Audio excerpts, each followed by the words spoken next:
to this subject. It is one of the most beautiful places in the entire Quran. It is special for many, many, many reasons. I will mention only one of them right now, and we'll come back to that reason at the end of our talk again. We all know that the Quran was given to the Prophet ﷺ in the land of Hijaz, and it was revealed over the course of 23 years. And the way that Allah delivered the Quran to the Prophet ﷺ is through the angel Gabriel, through Jibreel ﷺ. The only exception, the only part of the Quran that was not given to the Prophet ﷺ through Jibreel ﷺ, but rather through authentic narrations we learn, the Prophet ﷺ traveled up the seven heavens, and right under, عند سدرة المنتهى, as is described in Surah Al-Najm, when he traveled all the way up there, it is there that he received the last two ayat of Surah Al-Baqarah. In other words, all of the Quran was sent down to the earth. The two ayat that we are going to talk about tonight, the messenger went to the sky to get them. They were not given on the earth. They had to be received by the messenger himself under the throne of Allah Azza wa Jal. So they have a special place in the Quran. Not only do they have a special place in the Quran, these ayat actually have a special place in Surah Al-Baqarah. And so in the beginning of my talk,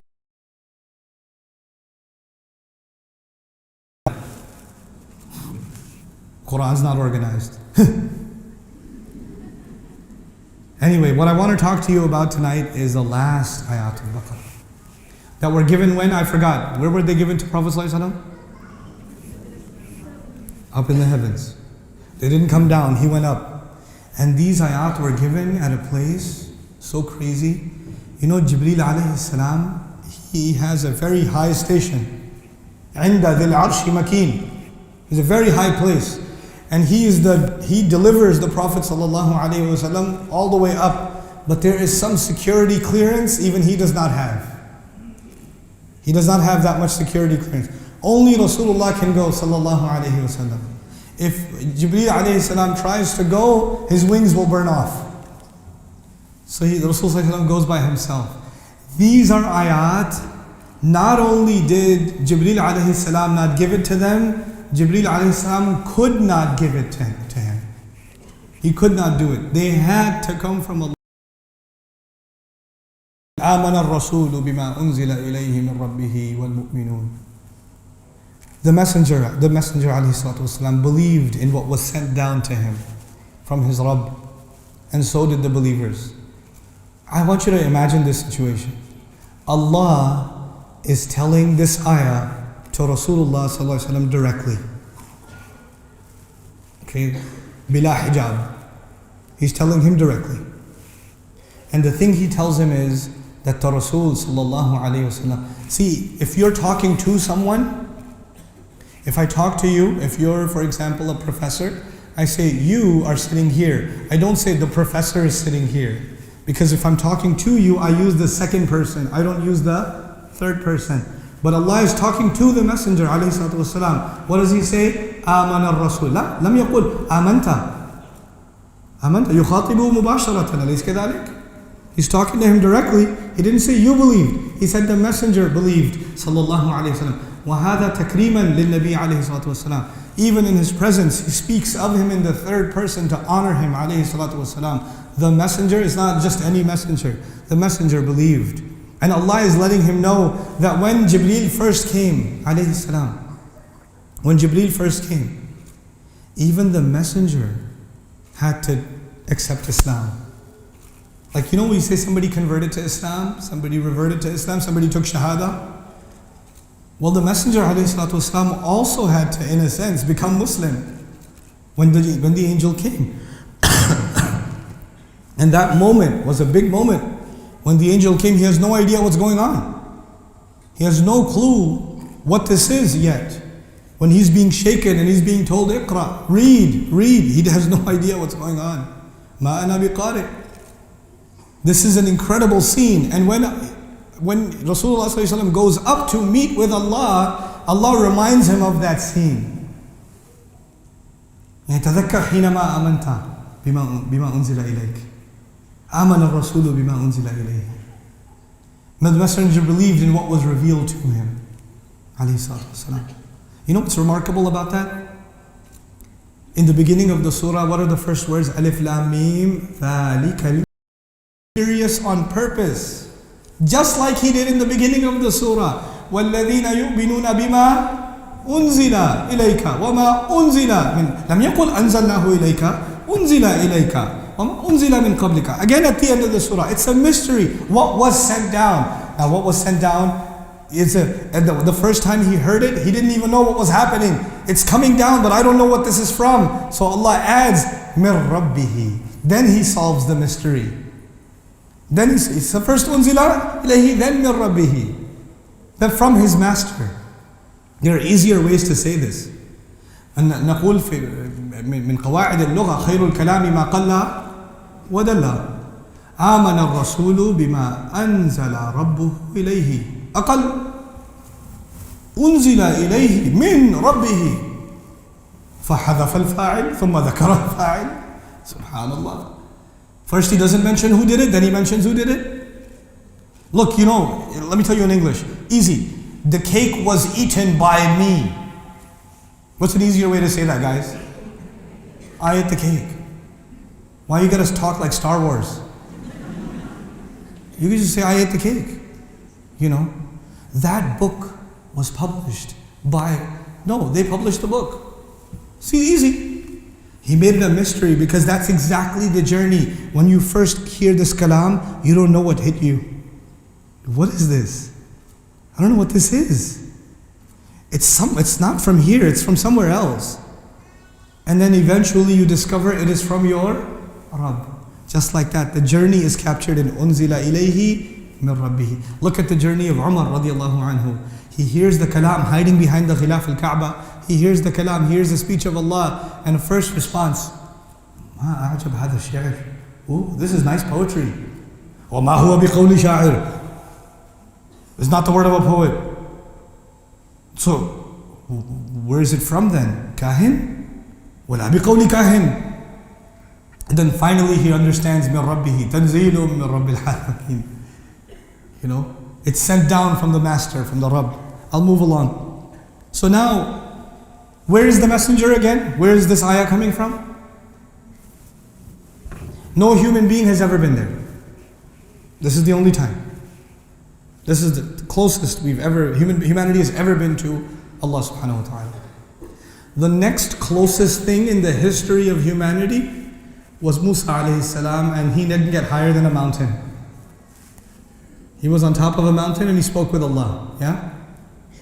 But, when Allah Azza wa Jal says, جِئْتَ عَلَىٰ قَدْرٍ يَا Musa. You came right on time. Exactly. And Rasul Sallallahu Alaihi Wasallam came, he had a much higher appointment. SubhanAllah. Now, he is up there talking to Rasulullah Sallallahu Alaihi Wasallam, and he says to him, آمَنَ الرَّسُولُ بِمَا أُنزِلَ إِلَيْهِ مِنْ رَبِّهِ وَالْمُؤْمِنُونَ. My goodness. And the believers did it too. He mentioned us there. I understand the Rasul is mentioned, alayhi salatu wasalam. But anybody who believes in that messenger and firms their iman in the messenger has also been mentioned in the company of Allah, in the highest of all revelation in the Quran. You and I, our iman, there is nothing more noble. You will not find dignity and respect anywhere higher. You feel special if the principal of the school calls your name. Yeah? You feel special at the award ceremony when they invite the Ra'is, right? And he gives you an award, he calls your name and he gives you an award.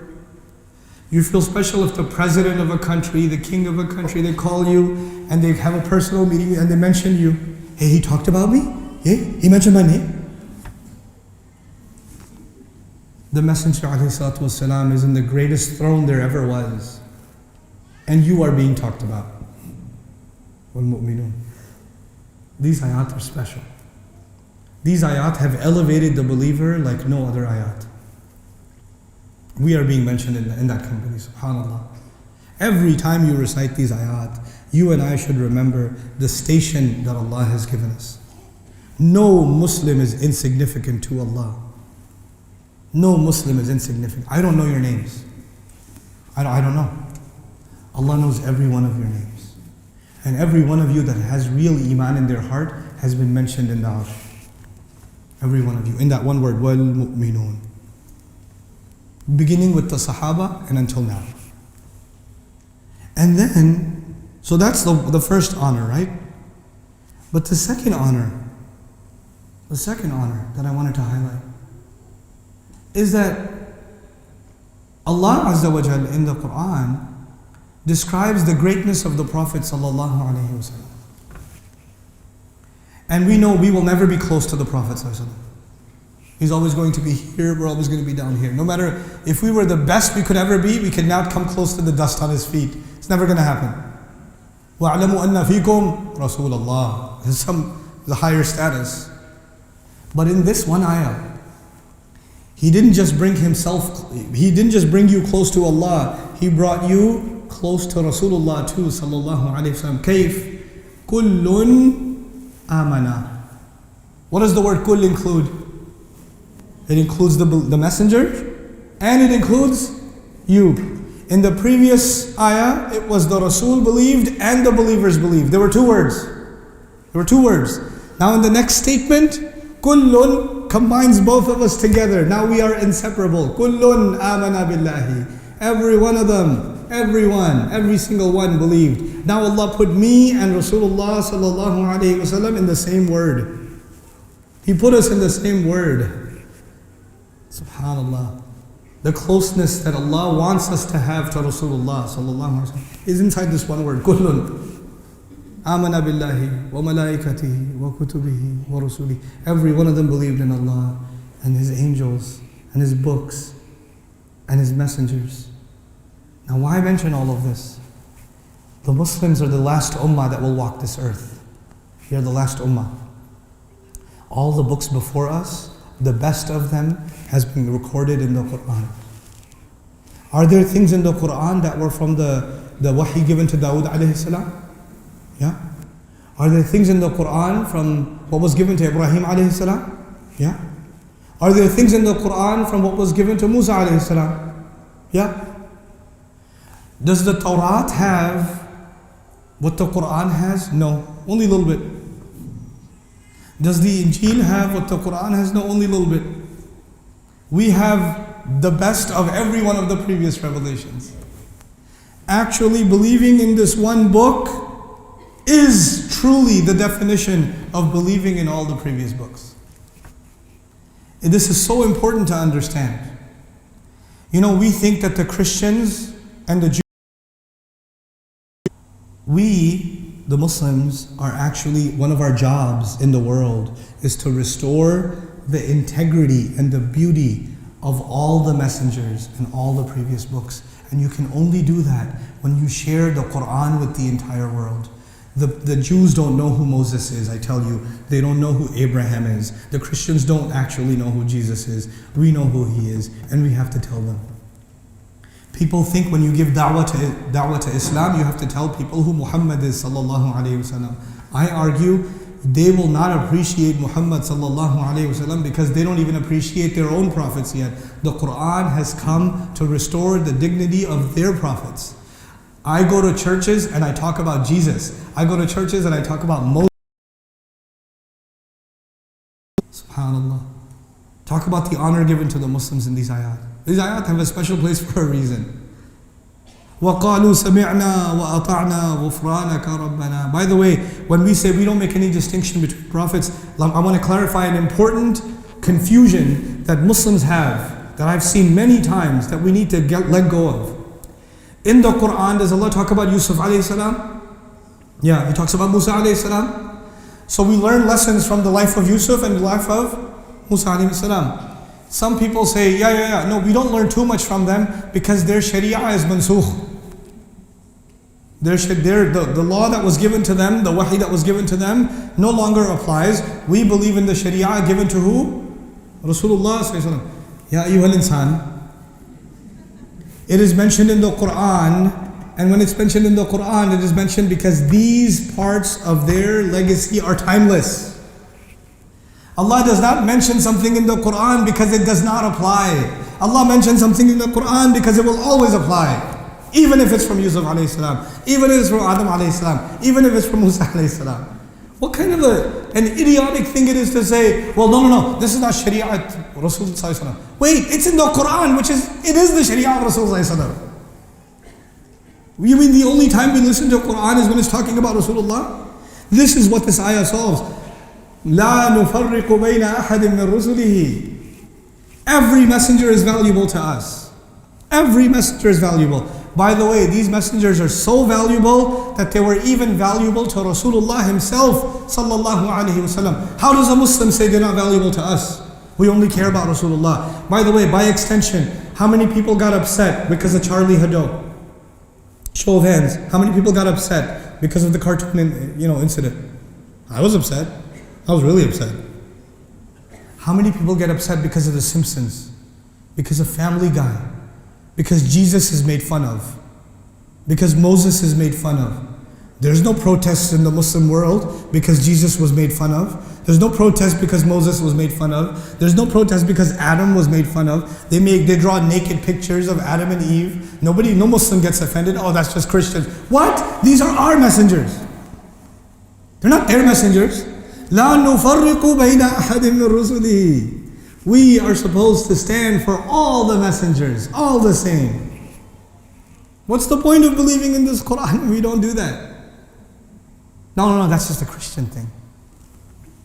That's just they can do that. That's their prophets. Quran came and said, those are all your prophets.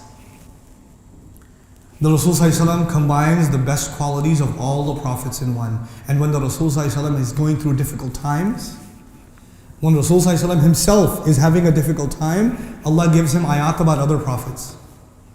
Listen to me carefully. When the Prophet is stressed, ﷺ, what does Allah tell him about? Other prophets. So in his most difficult hour, Allah gives him the examples of Yusuf. Yeah? ما أنزلنا عليك القرآن لي تشقى هل أتاك حديث موسى. You're having trouble? Think about Musa. How can the Rasul himself sallallahu alaihi wasallam find comfort in these prophets and we don't find comfort in these prophets? Finding comfort and finding guidance in these prophets is a sunnah of Rasulullah sallallahu alaihi wasallam. That is what we have to do. Now we're being quoted. We don't make any distinction between prophets. قالوا سمعنا وأطعنا وقالوا سمعنا وأطعنا. These people, they said, we hear and we what? We obey. Allah is so proud of people who believe. And then He says, here's what belief means. These people hear and they what? Obey. How many parts of this instruction? 2. The first part is hearing. The second part is obeying. The problem is we don't hear and we don't obey. If you want to hear, you have to go listen to what Allah is saying. You have to make time for the Quran. You have to make time for مَا أُنزِلَ إِلَيْهِ مِن رَبِّهِ. You have to sit in the durus. You're sitting here right now. What are you doing? سَمِعْنَا. When this dars is done, what are you going to do? أَطَعْنَا. You understand? Do this, what we're doing right now, is fulfilling what Allah mentioned on Al-Arsh. Can you imagine? You just think you're sitting in a program in a nice auditorium. We're fulfilling an ayah of Allah. The angels are writing this down. Allah is proud of us. Allah Himself takes pride in us when we do these things. Don't underestimate the value of these things. People just think they're putting an event together. This organization's name is called Bayyina, it's called Falaq, it's called Say One Care. They're doing this. No. These are believers doing Allah's work and Allah recognizes it as that. These labels don't mean anything.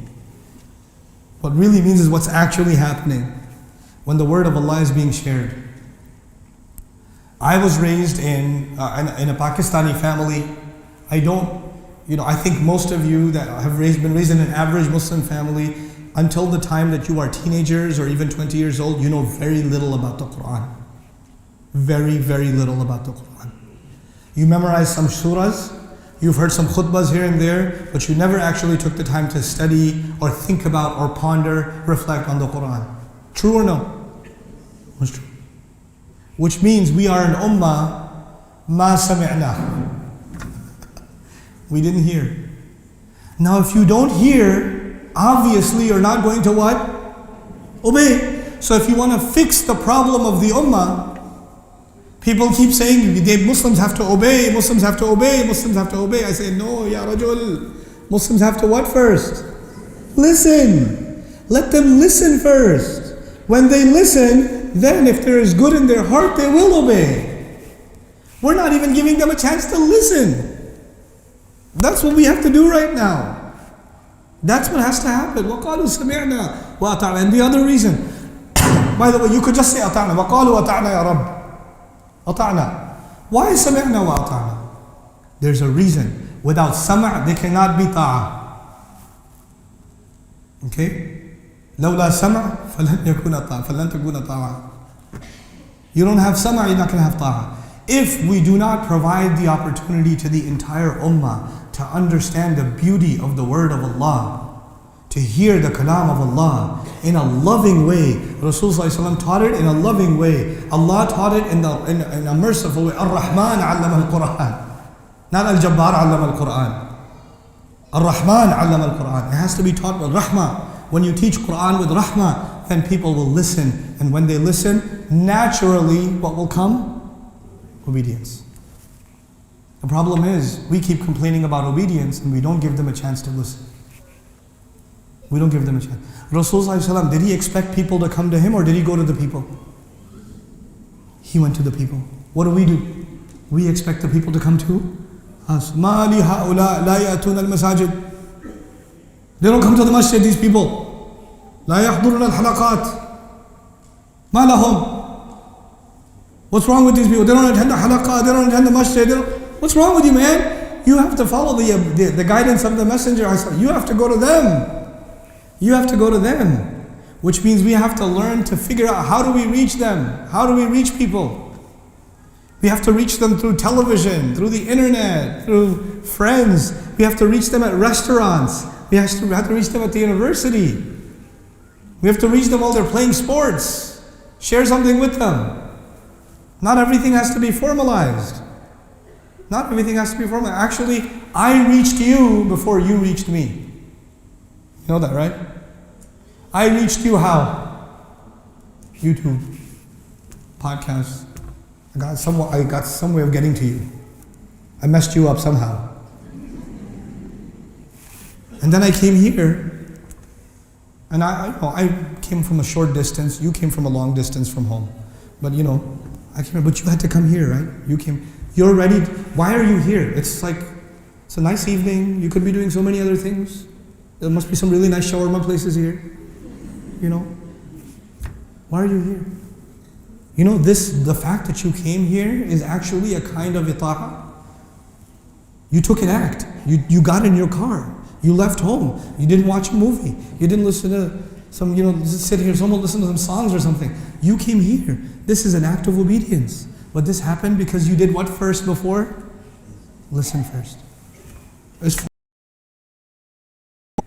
Wait, you should ask for forgiveness not when you obey. You should ask for forgiveness when you disobey. Right? That's logical, isn't it? When you don't listen, you should ask for forgiveness. When you disobey, you should ask for forgiveness. Now Allah is saying, we hear, we obey, please forgive us. Why? Because, Ya Allah, for a long time we didn't hear. And for a long time we didn't obey. Please forgive us. We're ready now. I'm here now, Ya Allah, forgive me. You know what this ayah is giving you? This ayah is giving you the ultimate chance. If you haven't been listening and you haven't been obeying, the door is not closed. Allah opened that door in the arsh. Ghufranaka Rabbana. It's so beautiful. He's opened that door for you. There's never too late. Never too late. Don't let anybody tell you that you're going to Jahannam, that you're a munafiq, that you're worthless, that you're evil, that you don't have iman. We are so cruel to each other. Wallahi, I get so angry. I don't get angry at the political situations in the world. I get angry at the psychological torture Muslims do to each other. I get really angry about that. I met a woman.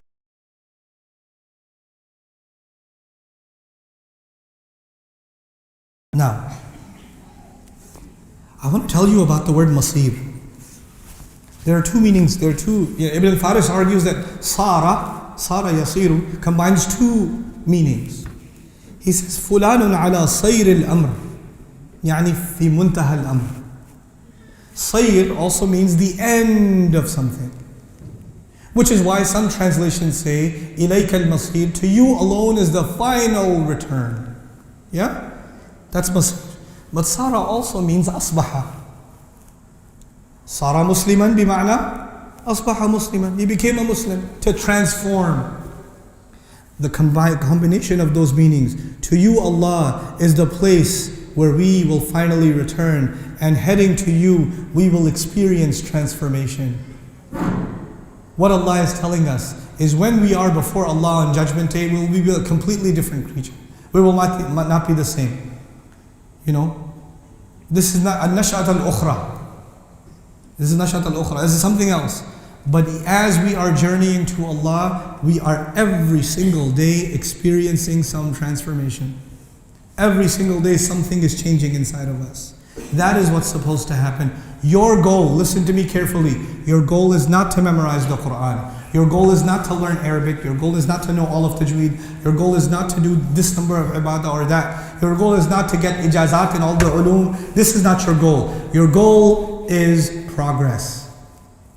Your goal is what? Progress. Does everybody make the same progress? Some people make slow progress, some people make fast progress. Allah does not care. All Allah cares is that you are making progress. I told this young fellow who couldn't recite Quran, you know, there are people who recite Quran beautifully. You listen to them and you're like, oh my God, this is like the voice of an angel. It's amazing. But that guy is worthless to Allah because if he only recites Quran to impress people. Worthless. And you sitting in your living room taking 30 minutes to recite Fatiha and you can't recite the ha properly, you're desi, you say غَيْرِ الْمَغْضُوبِ عَلَيْهِمْ وَلَا الضَّالِّينَ. If you do that, but you're trying, your shaykh says غَيْرِ غَيْرِ غَيْرِ غَيْرِ غَيْرِ غَيْرِ الْمَغْضُوبِ الْمَغْضُوبِ الْمَغْضُوبِ ضَالِّينَ Zwalin, Balin, Zwalin. And you know what? Nobody's impressed with your recitation, but he loves it. He loves it. Even though your recitation is totally pendu, is horrible, to me it's bad. To Allah, He loves it. Why? Because you're trying. Because you are trying. That's all.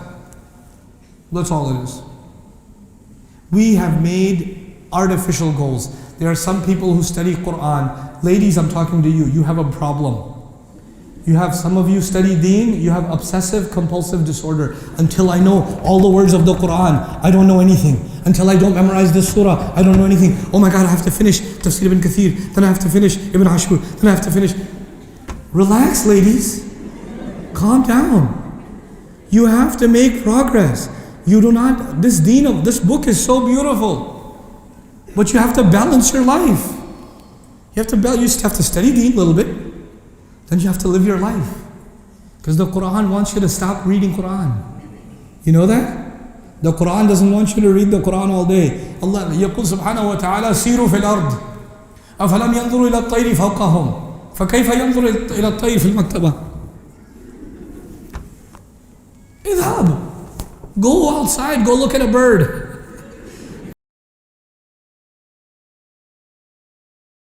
لا يكلف الله نفسا إلا وسعها. Allah does not put any burden on anybody except that it is within their capacity. إلا وسعها. There's two meanings here, and the second meaning is complicated. I pray to Allah that He gives me the ability to simplify it for you because it's very powerful. You see, لا يكلف الله نفسا إلا بوسعها is different. Except within its capacity. But he says, إِلَّا وُسْعَى بِلَا حَرْف, بِلَا واصل. Just straight, إِلَّا وُسْعَهَا. There's a difference. The first meaning is Allah will never tell you to do something that you cannot do. That's easy meaning. Yeah? Allah will never tell you to do something that you cannot do. Some people say, MashaAllah, you pray 5 times? Wow, it's amazing. All 5? Every day? On time? MashaAllah. Make dua, Allah gives me tawfiq. I only have 10 minutes. No way. I have like an hour. Okay, I have 10 minutes. God. I don't know what to do in 10 minutes, but you know, لا يكلف الله نفسا إلا وسعها. You will pray 5 times every day? Yeah. You know what? That's because you never say to someone, you stop at red lights? Everyone? Every day? Amazing. Make dua, Allah gives me tawfiq.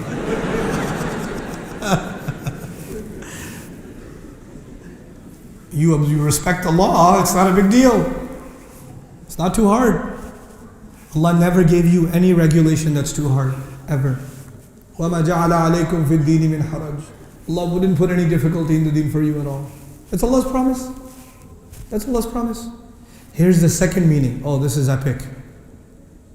Wusa is the extent to which you can do something. Okay? Wusa then means your full potential. Wusa means what? Your full potential. Is my potential the same as your potential? No. And your potential is not the same as my potential. Allah will not give you responsibility in your life to every single person except that they have in them the ability to handle their problems, their challenges. Allah wants to make you realize your full potential. قُلْ كُلٌّ يَعْمَلُ عَلَى شَاكِلَتِهِ. This is why Allah does not say here, لَا يُكَلِّفُ اللَّهُ النَّاسَ. No, لَا يُكَلِّفُ اللَّهُ النَّفْسَ. No, نَفْسًا. النَّكِرَةِ. Why? Every person is different. Every person has a different kind of potential. You have to identify your potential, and then Allah will ask you, why didn't you give me the best of your potential? I gave you so much intelligence, why didn't you use your brain? I gave you so much social skills, how come you didn't make more friends and make that a way to bring people to Islam? I gave you so much creativity, why didn't you become a film producer and teach people Islam through film? Why didn't you do it?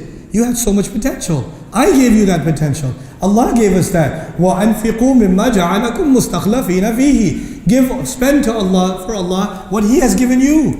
He left some things with you.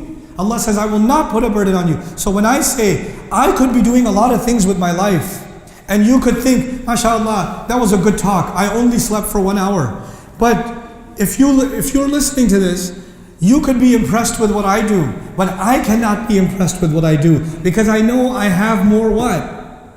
Potential. There's so much stuff I haven't done that I'm capable of doing, and Allah did not put that on. The burden on me is my potential.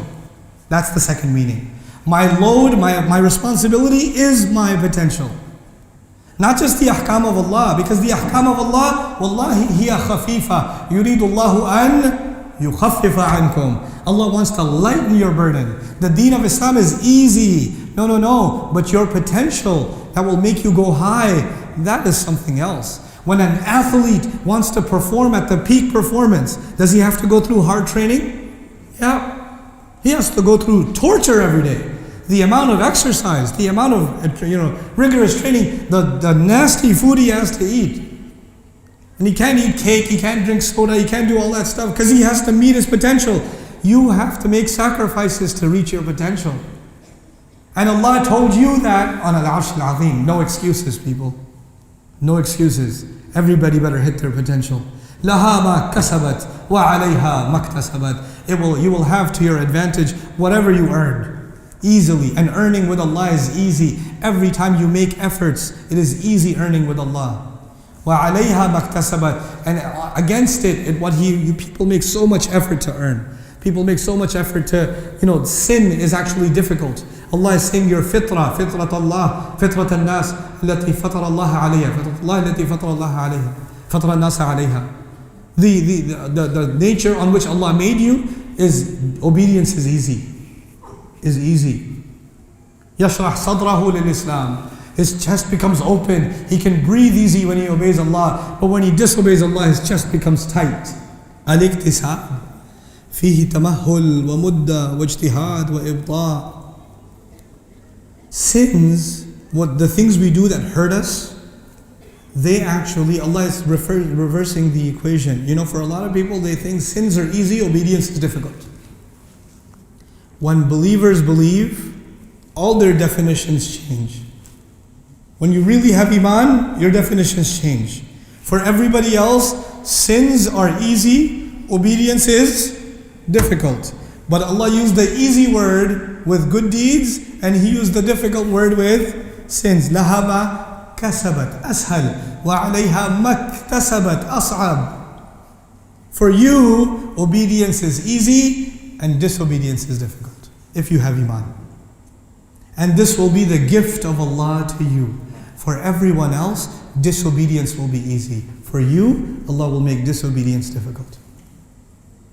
And for everyone else, obedience to Allah will be difficult. And for you, obedience to Allah will be easy.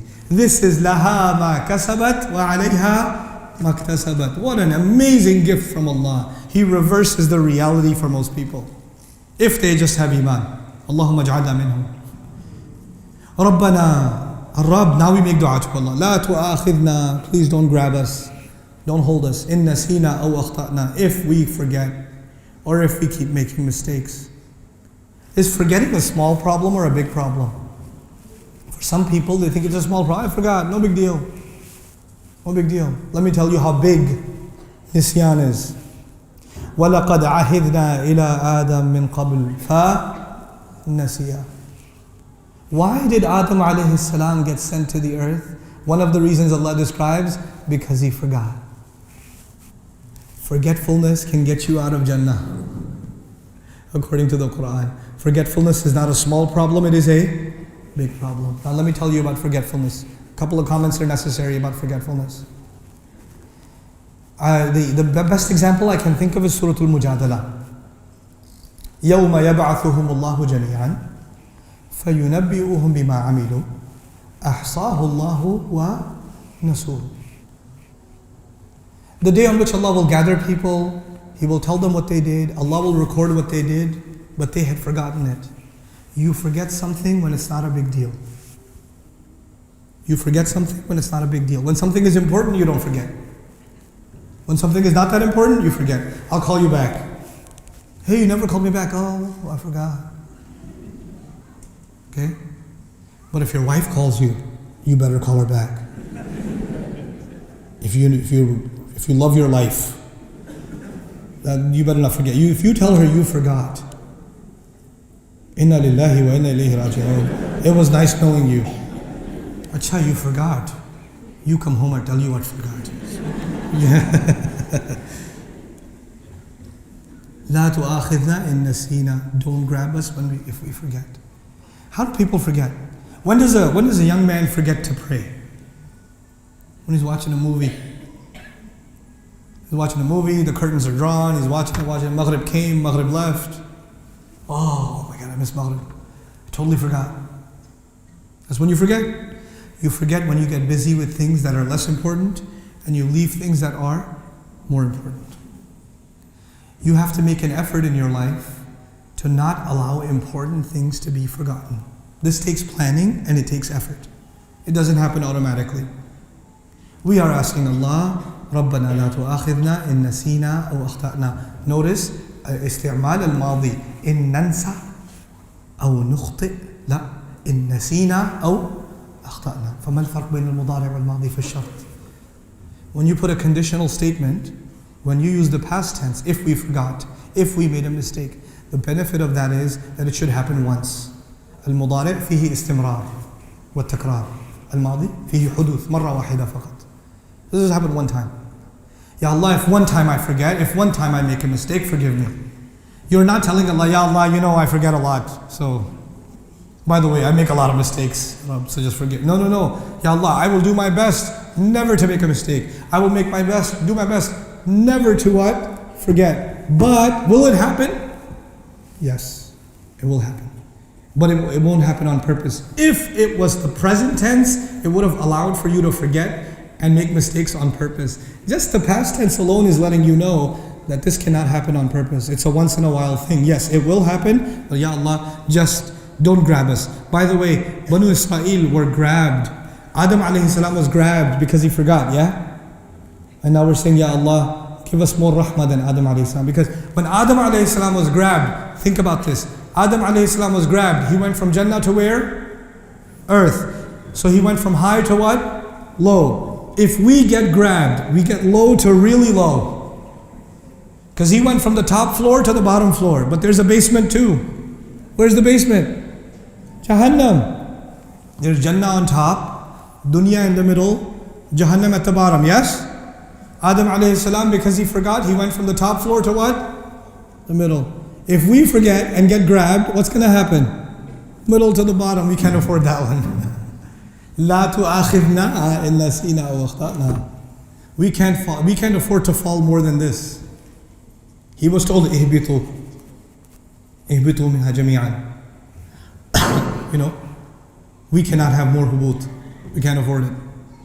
So now, رَبَّنَا وَلَا تَحْمِلْ عَلَيْنَا إِصْرًا. I love this word. Ya Allah, don't burden us don't load onto us an isr. An isr. لِمَا لَمْ يَقُلْ لَا تَحْمِلْ عَلَيْنَا حَمْلًا وِزْرًا إِصْرًا. Isr is used in the meaning of a burden. But so many other words that are used in the Quran. So many words for burden, وَوَضَعْنَا عَنْكَ وِزْرَكَ. So why isr? Isr is actually used for something that is tied up. Something that's packed up. When something is tied up, it is trapped. This ayah has a lot of meanings. I'll give you the easy meaning first. The easy meaning is, Ya Allah, don't put a burden on us like you put on the people before us. كَمَا حَمَلْتَهُ عَلَى الَّذِينَ مِنْ قَبْلِنَا. But there's another meaning. The other meaning is, when people disobey Allah. When people disobey Allah, then sometimes Allah punishes them in this world. You know that, right? When a believing nation disobeys Allah, like Banu Israel were a believing nation, when they disobeyed Allah, Allah gives them different kinds of punishments. Disbelieving nations, when they disobey Allah, they are destroyed. Believing nations, when they disobey Allah, Allah gives them different kinds of burdens. Allah gives them what? Different kinds of burdens. One kind of burden, when a believing ummah disobeys Allah, Allah does not punish them with fire from the sky, or a flood, or an earthquake. How does He punish them? He punishes them by breaking them up into groups that hate each other. One punishment is, He breaks them into groups, and what do the groups do? They hate each other. This is a punishment from Allah for an ummah that disobeys Allah. You wouldn't know anything about that, of course. The second punishment, and if you study Bani Israel, by the way, study Bani Israel in the Quran, you will find how does Allah punish a nation that disobeys Allah. An ummah, a believing ummah with prophets. And so you learn from that what will happen to us. Now let me tell you what happens to us. وَقَالُوا قُلُوبُنَا غُلْفٌ. People think they already understand the religion. There's nothing more to learn. I already know everything about the Quran. I learned tafsir already. Because to me, إذا قرأت ابن تفسير ابن كثير هذا يعني فهمت القرآن كاملا. أيها الإنسان. This is the book of Allah. No human being can ever fully understand it. This is not a human book. This is a divine book. But you know what happens? People say, I already know what the Quran says. I made up my mind. And they wrap themselves up. And they become rigid. The ummah becomes rigid. And the book itself has rahmah in it, but since you left the book, the ummah becomes tougher and tougher and tougher. And people that are supposed to be religious, they end up becoming more religious than the Sahaba. They become more strict. They make more things haram. They make more things difficult. They make more things harsh than even the deen of Allah wants it to be. And this makes the ummah turn away from the deen. Because when one group becomes rigid, then they like to distinguish themselves from the other group.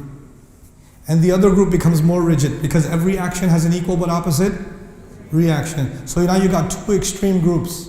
They both hate each other. And most of you normal people are in the middle. And you say, I want to learn Islam, but the only two options are these crazy and these crazy. So since they're both crazy, you figure, I can't learn Islam. Okay, I can't handle it. We put these burdens on ourselves. I'll give you an example my teacher gave me. My teacher, among them is Dr. Ak. We've complicated our religion. We have to bring it back to simple. Ya Allah, don't put a burden on us like you put on the people before us. Did the Jews complicate their religion? They complicated their religion, yes? Allah gave them something beautiful, simple, straightforward. They complicated it. Have the Muslims complicated their religion? رَبَّنَا لَا تَحْمِلْ عَلَيْنَا إِصْرًا كَمَا حَمَلْتَهُ عَلَى الَّذِينَ مِنْ قَبْلِنَا. You understand what I'm saying to you? This is the time, people. This is the time to relieve the burden. وَيَضَعُ عَنْهُمْ إِصْرَهُمْ وَالْأَغْلَالَ الَّتِي كَانَتْ عَلَيْهِمْ. Allah brought the Quran to remove the burdens from them. You know, this ayah is so amazing. You will understand what Isra means because of this ayah. Jews had fiqh books that were endless. And for every mas'ala, every issue, they have 100 opinions. It's crazy. It's literally crazy. So many opinions on every issue. And then on top of that, they believe if the alim passed a fatwa, that is Islam itself. That is what Allah wants. The fatwa of the rabbi is the same as the amr of Allah to them. Muslims would never do that, right? Oh wait. And they had this complicated religion, and then Allah sent them the Quran through Rasulullah, and they said, we can't have this man, we can't accept him because he's ummi, he doesn't even have a PhD. We have these complicated books, and the Quran is what? Simple, straightforward. We can't have that. Allah says He came so He can remove your burdens. You burdened yourself with overcomplication, and the deen came to make things simple. We love overcomplication. As a matter of fact, the more religious you get, the more religion you study, the more complicated you become. And the more complicated you make the lives of the people around you. This book is simple. Ya Allah, don't put this burden on us. The more you study deen, the happier you should be, and the happier people around you should be. If the people around you are not happy, you are not learning Islam. I'm sorry. You're learning something else. You're learning Isr. How many people learn Islam and start fighting at home?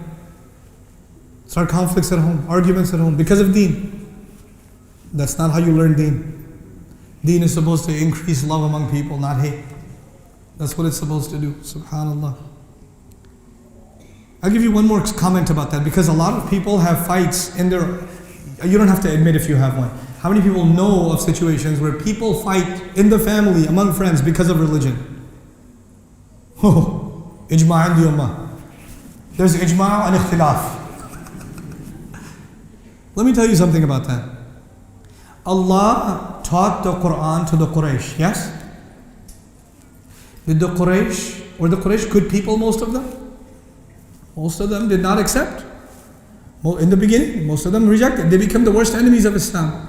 How long did Allah keep teaching them? For more than a decade. Did they insult the Prophet ﷺ? Did he still teach them? Did they try to hurt the Prophet ﷺ? He still taught them? Did they kill believers and he still taught them? More ayat came down, more ayat came down, more ayat came down. Every ayah is a gift from Allah. No gift on earth is more valuable than an ayah given by Allah. And Allah keeps giving these people gift and gift and gift and gift and gift. And this is Quraysh. أعداء رسول الله صلى الله عليه وسلم فعلمهم ولذلك يقول الرحمن علم القرآن. He is so incredibly loving and merciful that taught the Quran. Anybody else would not have that kind of patience, that kind of love. If Allah is so loving when He teaches the Quran to Quraysh, why don't you teach your family with some more love? Why don't you teach your friends with some more love? Allah is patient with Quraysh, man. They even make fun of Rasulullah, and He still just gives them ayat. Allah can teach in different ways. Like, you guys go to school, right? You went to school, your teacher can teach you in different ways. He can teach you, hey, 2 + 2 is 4. I don't understand. Come here, let me tell you. Let me teach you in a way you will never forget. Come here. 1, 2, 3, 4. 2 + 2, you understand? I understand. If you don't want to learn, there are other ways to teach you. Can Allah use other ways to teach them? Does He have the power to use other ways to teach them? Absolutely. But He teaches them with love, with Quran. You and I, somebody doesn't listen to us. I just told you the hadith and you didn't listen? Calm down, homie. Calm down. This is not what our religion is about. This is the isr we've put on our... And when you do that, your young generation will run from Islam. They will run away from Islam because they don't see any love and any mercy. All they see is rules and rules and rules and rules and rules. This is haram, that's haram, that's haram, that's haram. We have depressed our young people. We have made them believe that they are bad people. They are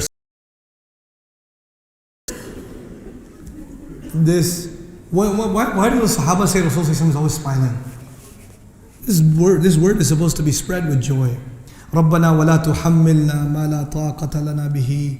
Ya Rabb, do not put a burden on top of us. Don't keep loading onto us burdens that we have no power to bear whatsoever. This is the dua. And because it is in the Arsh, there's a narration of Rasulullah that when this dua was given to Rasulullah, that Allah, every time He gave him the ayat, He said, قَدْ فَعَلْتْ قَدْ فَعَلْتْ قَدْ فَعَلْتْ. I did it. Ya Allah, don't put a burden on us at all that we have no power to bear. Done. Allah says, done. My believer asked me, it is done. I will never put anything on you you cannot bear. But then somebody comes and asks me and says, Ustad, I lost my child. I lost my child. Why did that happen? What was my fault? My in-laws tell me it's because I'm evil. No, your in-laws are evil. You're not evil. And that happened to you. One thing you should know, what happened to you happened to Rasulullah sallallahu alaihi wasallam. He lost children, yes? Now you are feeling what Rasulullah felt. Now you have a closeness to Rasulullah sallallahu alaihi wasallam that most people will not have because you share a feeling with him. And so the ayat that were given to Rasulullah sallallahu alaihi wasallam to make him feel better are now the ayat that are being given to you to make you feel better. Inna a'tainaka al-kawthar. Those ayat for Rasulullah, and because you lost your child, these ayat are especially for you. Special gift of Allah to you. And Allah would never have you made you lose your child if He knew you cannot handle it. There are so many women who could not handle it. You are strong enough to handle it, and so He gave you a more difficult test so you can come so much more closer to Him and earn the status, earn that closeness to Allah and earn that closeness to His Messenger sallallahu alaihi wasallam. Because the closer you get to Allah, the more sacrifices you have to make. So Allah chose you. You're special. You didn't lose your child because you're punished. And on top of everything else, there are people who live with their children their entire life. Alhamdulillah. May Allah keep our children safe. They live with their children their entire life, but their children grow up to be disobedient to Allah. Their children end up leaving Islam. Their children end up, disappointing the deen. And then they have many, many generations of non-Muslims. And all of that, on Judgment Day, you will not love those children. You love them here, you will not love them there. إِذْ تَبَرَّأَ الَّذِينَ تُبِعُوا مِنَ الَّذِينَ تَبَعُوا وَرَأَوْا الْعَذَابَ وَتَقَطَّعَتْ بِهِمُ الْأَسْبَابُ. All the relationships will be cut. يَفِرُّ الْمَرْءُ مِنْ أَبِيهِ وَأُمِّهِ سُبْحَانَ وَصَاحِبَتِهِ وَبَنِيهِ. Oh my goodness. You're going to be running from your kids. But that child who died, where did it go? He went to Jannah. And because of the sabr you showed, you are going to have a reunion with your child. Your reunion is guaranteed if you can just have Iman. Other people, they have to beg for that reunion. Yours is guaranteed. Congratulations. Congratulations. Those children are just waiting for you. They're not gone. They're just waiting for you. What do we do with people? This is the harshness and the ugliness of the Muslim who goes away from Allah's book. Somebody's child died, oh, Allah must be punishing them, they must be cursed. Astaghfirullah al-Azim. Don't ruin people like that.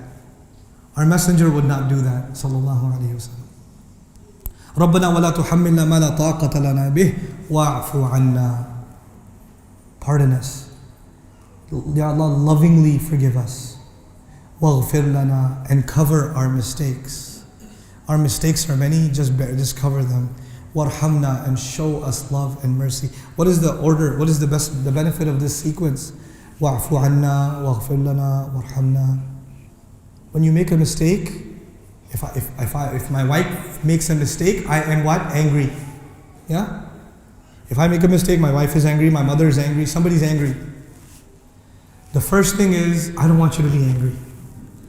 That's the first part. I don't want you to be angry. And that is covered in the word afu.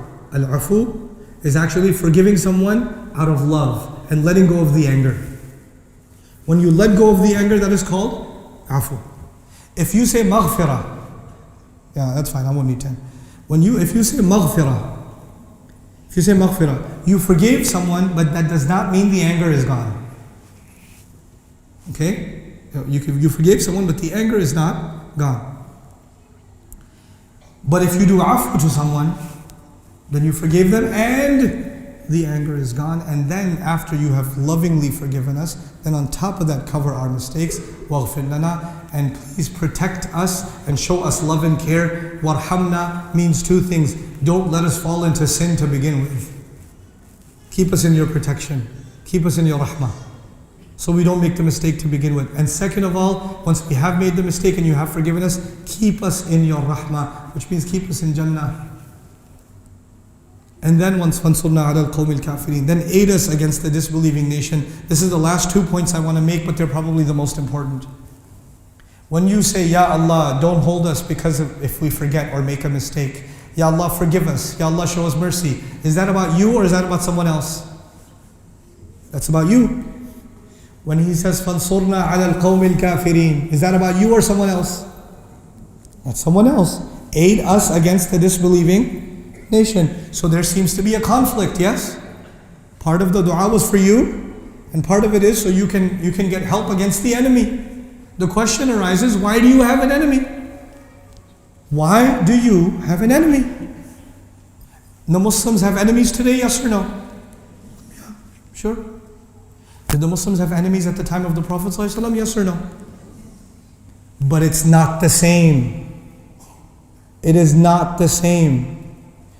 The Quraysh were enemies to Rasulullah sallallahu alayhi wasallam, even though he was the kindest, softest, and they were enemies to him because he taught the message of the Quran. He taught that all human beings are equal. He taught that children have rights. He taught that women have rights. He taught that parents should be treated with respect. He taught that no tribe is better than no other tribe. He taught that no race is inferior to another race, and this is why he had enemies. Today Muslims have enemies, but we don't have enemies because we say all people are equal. We don't have enemies because we say we have to treat parents better. We don't have enemies because we are the best in character and we say everybody should be fair in business. As a matter of fact, Muslims are not very different from non-Muslims overall in their behavior today. Non-Muslims, if they don't care about their parents, where are Muslims today? If non-Muslims are racist and they think some races are better than others, what about Muslims today?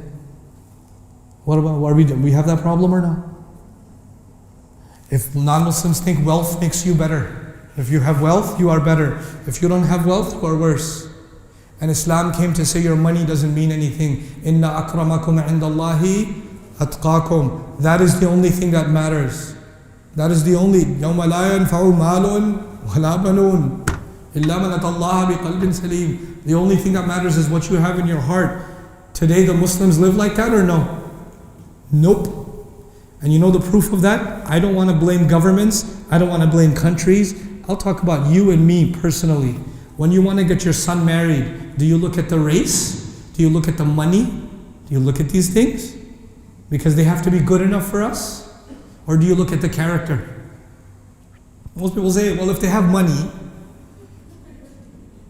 and they're Punjabi, they must be good. Must have character automatically.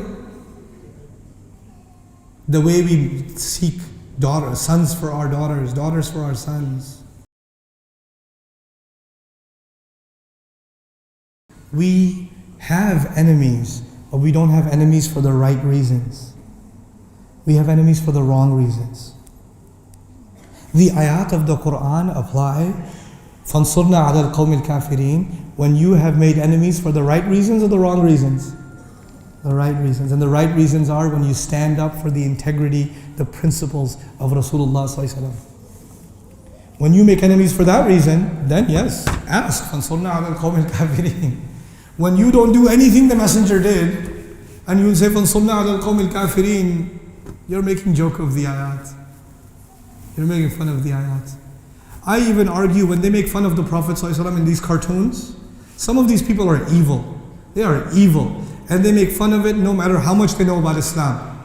But a lot of people make fun of Islam not because they make fun of the Prophet ﷺ. They don't even know the Prophet ﷺ. All they know is Muslims. And they see Muslims acting crazy, so they assume Islam must be what? Crazy. And that's when they make fun of Islam. It's not because of the Prophet, it's because of Muslims. رَبَّنَا لَا تَجْعَلْنَا فِتْنَةً لِلَّذِينَ كَفَرُوا. Don't turn us into a fitna for those who disbelieved. SubhanAllah. This ummah has a long way to go. Here's my last comment to you, and probably what I think the most beautiful thing, guys. I hope you appreciate it, because I am blown away by this. The journey of humanity began with one man, Adam alayhi salam. The journey of humanity will end with one ummah, the ummah of Muhammad sallallahu alayhi wasallam. The journey of the first man started in Jannah. The journey of this ummah will end in Jannah, yes? And we ask Allah that He gives all of us Jannah and our children and their children and their children. وَالْمُسْلِمُونَ جَمِيعًا. Okay. When that journey began, he was where? Jannah. Where is Jannah? If you read Surah Al-Najm, وَلَقَدْ رَآهُ نَزْلَةً أُخْرَى عِنْدَ سِدْرَةِ الْمُنْتَهَى عِنْدَهَا جَنَّةُ الْمَأْوَى. I used to wonder, why did Allah mention Jannah there? He says he saw Allah, or he went to, he went to meet with Allah Azza wa Jal, and he saw him, another descent, he saw Jibreel alayhi salam, another descent, right under Sidrat al-Muntaha, the low tree. And right under that is what? Right by that is Jannah. So Jannah is right under the arsh of Allah. It's right there. That's where Jannah is. Got it? Now, Adam alayhi salam was right there, wasn't he? And then Allah sent him where? Sent him down. And when He sent him down, what did He say to him? He says, فَإِمَّا يَأْتِيَنَّكُم مِّنِّي هُدًى فَمَن تَبِعَ هُدَايَ فَلَا خَوْفٌ عَلَيْهِمْ وَلَا هُمْ يَحْزَنُونَ. If and when guidance comes to any of you, انظر إلى الضمير كم لا إما يأتينك إما يأتينكم يعني أنت وذريتك إما يأتينكم, you and your children. If guidance comes to you from me, then whoever follows it will have no fear, no grief. As he was coming down, he was told, look out for revelation, yes? So the journey of revelation began. When did the journey of revelation end? With Rasulullah. When the journey of revelation began, a human being was coming down from right under the arsh, and he was told, look out for guidance. And when the journey of revelation ended, With Quran, a human being went up to the arsh to receive the last ayat of Baqarah. The first instance, the first talk of revelation happened right under that arsh, and the last book also has ayat that are right under that arsh. Just where the journey of human beings began. Right there again. SubhanAllah. So Adam alayhi salam, the beginning, and Rasulullah, and these ayat are like the end. And Adam alayhi salam is the beginning of Baqarah, and this ayat is at the end of Baqarah. How do you do that? How does he do that? Every time I'm reading Quran sometimes, I'm studying Quran, sometimes I come across something, and I just go, Allah, how did you do that? That was awesome. I can't think anymore. I think I'm going to play some video games, because this is too much to handle. This ummah is the last chapter of human history. This is it. The Quran has come. No other revelation is coming. Now all of humanity has to see what it means. Why did Allah send people on the earth? So they can follow guidance, yes? إِمَّا يَأْتِيَنَّكُم مِّنِّي هُدًى. And the last of Hudan has come, which means we, living in the last chapter of humanity, every single person who believes in Allah and His messengers, every single person here who believes in the final revelation, the Quran, we have to make sure that we give this message to as many human beings on this earth as possible. This is our responsibility. We have now been given the same responsibility as Rasulullah himself, sallallahu alaihi wasallam. How do we know that? How do we know we have the same responsibility as Rasul sallallahu alaihi wasallam? Rasul sallallahu alaihi wasallam, in the beginning, آمَنَ الرَّسُولُ بِمَا أُنزِلَ إِلَيْهِ مِنْ رَبِّهِ وَالْمُؤْمِنُونَ فالتكليف للرسول والتكليف لنا. وَلِذَلِكَ لَا يُكَلِّفُ اللَّهُ نَفْسًا إِلَّا وُسْعَهَا. The burden is all of ours. The burden is all of ours. We have to show the character of Rasul sallallahu alaihi wasallam. We have to revive the integrity of Islam. People, they think of Muslims, you're living in a Muslim country, so you don't feel this as much. I live in America, I can tell you. I travel to Europe and other places, I can tell you. People think of Muslims as backwards. People think of Muslims as dishonest. People think of Muslims as corrupt. People think of Muslims as violent and uncivil. This is how they think of us. And we say to them, no. We are not violent. We are the greatest ummah. We are the best people. We are extremely disciplined. Look at our salah. Look at how we line up in salah. We are so great. Look at the parking lot. Before you look at the salah, look at the parking lot outside. Look at how you drive. Look at how you behave outside with each other. Look at that first. Are we an example for the world to follow? We have to be the example for the world to follow in everything. In everything. In business, in education, in research, in scientific breakthroughs, in religious studies, in morality, in a balanced lifestyle. Everybody in the world should look at a Muslim and say, I want to be like that. I want to be like that. I am impressed. Who are these people? They should be able to say as-sadiq wal-ameen before they even know we're Muslim. Is that important? Before they even know he's calling for Islam, what do they already know? As-sadiq al-ameen. Do the people think of us as as-sadiq and al-ameen? No. Until that happens, we are not fulfilling our responsibility. لا تحمل علينا إصرا كما حملته على الذين من قبلنا. Allah has put the biggest burden on this ummah. No bigger burden has ever been placed on an ummah. And that burden is to show us, billions of Muslims together, have to show what the character of Rasulullah looked like, sallallahu alayhi wa sallam. So the world can see إِنَّكَ لَعَلَى خُلُقٍ عَظِيمٍ لِأَنَّ الْعَالَمِ لَا يَرَى الرَّسُولِ بَلْ يَرَى أَتْبَاعَ الرَّسُولِ. The world does not see the Prophet. The world sees us, ambassadors of the Prophet, sallallahu alaihi wasallam. We have to show it. We better raise our standards. I pray that Allah Azza wa Jal fulfills this dua for all of us. That is this remarkable dua and this honor that Allah has given us in such a high place. I pray that Allah gives you and me, our family, our children, the ability to live up to this gift, this honor, this responsibility. And I pray that Allah blesses the people of this country and gives them love for each other and gives them the ability to be a model for the rest of the ummah to follow. Barakallahu li wa lakum. Assalamu alaikum wa rahmatullahi wa barakatuh.